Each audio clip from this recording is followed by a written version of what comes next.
Hello beautiful world, and welcome to today's video. I'm going to be talking with you about the importance and why it's essential that you maintain healthy self-esteem when you are managing a chronic illness. I'm going to be teaching you 5 habits that you should implement. Now, if this is your first time ever tuning in to a video of mine or your first time ever on my channel, I would like to welcome you. My name is Kathleen. You can call me Kat.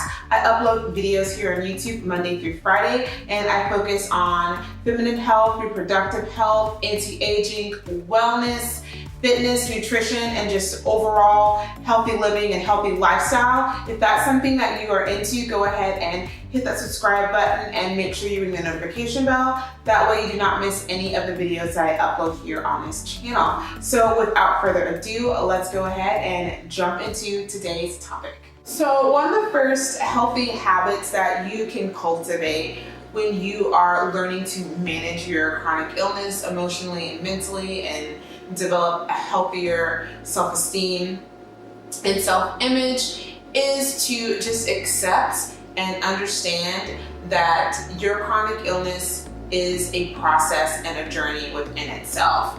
And basically what that means is just coming to terms with the fact that you're gonna have good days, you're gonna have bad days, and you're gonna have downright absolute crappy days. And that's just all part of the process and all part of the journey when you have a chronic illness. So you really kind of have to just accept that and take that for what it is and learn how to love your body and enjoy your body on the good days, and how to just really nourish and nurture your body on the bad days. And I'm not trying to sit here and say that you should have some kind of false positivity, because yeah, it sucks and it's normal and it's also natural to be upset and to be angry or mad or feel, I don't know, whatever it is that you feel. But while that is normal, it's not healthy to permanently stay in that space, because that just makes things worse. It's gonna make you more stressed. It's gonna make you have more anxiety. It's gonna make you compare yourself more. And it's just gonna send you down a negative spiral. So taking the time to step back from that and kind of work through and walk through those emotions, and maybe placing or finding a support group, finding people who have a chronic illness similar to yours, trusting in friends and family that really want to help you deal with what you're going through and help you work through the process is going to be really helpful to prevent you from kind of sinking and going into a negative space. Also making sure that you understand and you acknowledge everything that's going on with your chronic illness. So knowledge is power. Learning more about what your chronic illness is all about, learning more about triggers, learning about the foods that may trigger symptoms, learning about symptom management, certain medications, being like really open and honest with your doctor and talking with them about things, and just really being really open-minded and forthcoming when it comes to wanting to learn and understand what your body is going through, and the process that it's going through is going to be super helpful. The second habit that you're going to want to cultivate is to stop comparing yourself to other people, especially if you're dealing with a flare-up, and especially if you have noticed that your body has changed, or you're more bloated than usual, or you have gained more weight, or you're dealing with psoriasis or an eczema flare-up, or whatever the case may be. Stop comparing yourself to other people. Stop going on social media and just people in your day-to-day life and having that negative self-talk where this person is so beautiful and they're so perfect. They don't have to worry about the things that I have to worry about. Or I'll never be like this person. And whatever your negative self-talk sounds like, or whatever it's like, it's not really helpful. It's just gonna make you feel that much more worse. It's going to just send you down again into that negative spiral and make you feel bad about yourself. So when you're having or dealing with a flare-up, something that I have found is helpful is to really double down on the self-care. So making sure that I am journaling and I'm being honest with myself about what I'm feeling, and I am in a healthy way processing those feelings and processing my emotions in a healthy and positive way, whether that's a support group, journaling, accountability partner, whatever that may look like for you. Also making sure that I'm spending time just loving on myself and loving my body where I'm at. And that can look like different things for different people. For me in particular, that mostly means that when I'm having a flare-up and I'm not feeling my greatest, I make sure that I wake up in the morning, I take a shower, I wear my favorite outfit, I get dressed, I put on makeup, and I just make myself feel good, or I try to just dress myself up on the outside because that helps me feel better like on the inside. Doing simple things like painting your nails, painting your toes, those things just help to increase and boost your confidence. Also perhaps accessorizing, wearing scarves or jewelry or big earrings, whatever it is that kind of just distracts you and gets your mind off of what's going on, but also can help make you feel good and help to make you feel confident. Those things are definitely helpful when you're dealing with a flare-up or when you are just having a bad day with your chronic illness in and of itself. Those things are great tricks to kind of flip your mind and get your mind to not thinking so much about what is wrong with you and get you more focused on being more creative and expressing yourself and working through what you're feeling and what you're going through.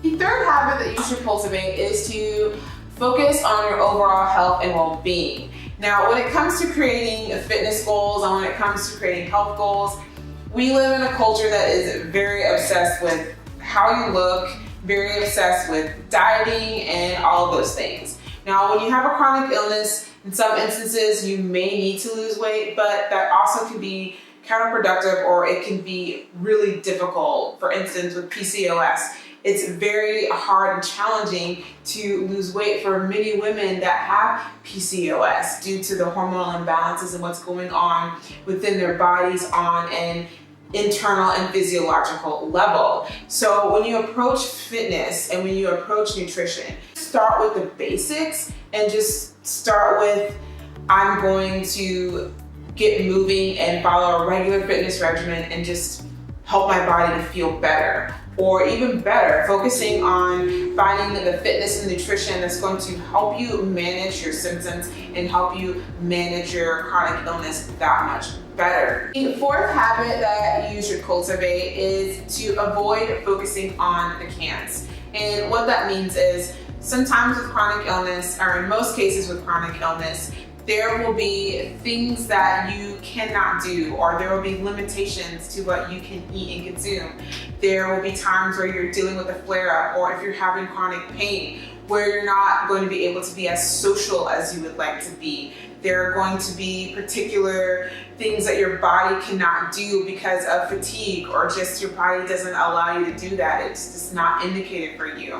And it can make you feel as if you're living in a box and you are kind of cut off from like normal life, and that you're not able to just really live your life to its fullest. And it can get you fixated on this mindset of I can't do this and I can't do that, and it's overwhelming. But instead of focusing on that and leading with that, take the time to instead, one, focus on the things that you can do and getting excited and doubling down on that. For instance, if you cannot eat or consume dairy or gluten, such as myself, because it just doesn't work with your body, it causes flare-ups to happen, it causes pain or inflammation, or whatever the case may be for you, then instead of getting so frustrated and upset and mad that you can't eat food that has dairy and gluten, look for your favorite recipes, whatever it may be, your favorite dishes that are gluten-free and dairy-free, and make those and get excited about that, and trying out those different recipes, trying out different food brands or brands of food that you can actually consume and eat, and getting excited about that. So that way you kind of switch your perspective of focusing on what you can't do and how you're restricted, and you look at it from another perspective where yeah, maybe I am restricted and I can't do that, but I have this whole other world full of options. Especially when it comes to nutrition, there's so many foods that are being made for those that have allergies, food intolerances, and food sensitivity. So get excited about that. If you're dealing with chronic pain or you have a flare-up and you're not able to get out of the house as much, instead of being so upset that you're not able to go these different places and feel like your social life is just stuck in a rut, maybe switch it up and have it where your friends and your family and people that you really want to spend quality time with come to your house. Host a movie night. Maybe you do a game night or have like a get together with just close friends and family where you're cooking a nice meal. So that way you are still being social and you're still getting to see your friends and family, but you're at home, so you're not having to travel and it's not going to be that taxing on you. And if you reach your limit or you can't take so much, you can always be honest and just let them know that it's time for you to kind of call it quits and maybe go to sleep or go to bed, just whatever works best for you. But finding a way where you can still spend time with friends or do the things that you're wanting to do and not feeling like you are limited because your chronic illness is preventing you and you're living in this box. You should cultivate is learning how to respect and honor your body. I believe and I feel that when you first become diagnosed with a chronic illness or you first learn that you have a chronic illness or chronic condition, you go through this period of grief. You go through this period of becoming upset, being angry, and then you transition into denial. And usually when you're in denial, you are kind of living like a jerk. You're treating your body like an absolute jerk and you're doing all of the wrong things, the exact opposite of what you should be doing. You're eating trash. You're really just not taking care of yourself.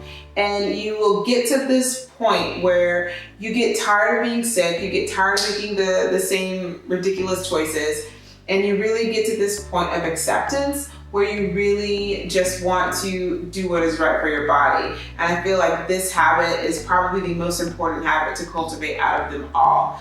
And learning how to really respect and honor your body with the foods that you eat.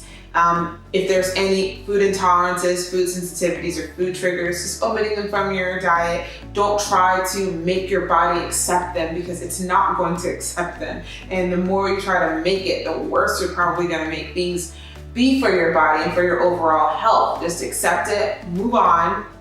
As difficult and frustrating as it can be, and you will see that your body will, I don't want to say reward you, but your body will appreciate that. And it will flourish and grow when you have that type of approach. Okay, so that is all for today's video. I hope that you found this information or these habits insightful and helpful. If you did, go ahead and hit that thumbs up button. That helps me out, and that also helps this video get out to those that are maybe wanting to learn more about how they can increase their self-esteem and their self-confidence with their chronic illness. If you enjoyed this type of content and if you enjoyed today's video, I do upload lots of content very similar to what you saw today. So make sure you hit that subscribe button and you ring that notification bell so that you become aware whenever I do upload a video on this channel.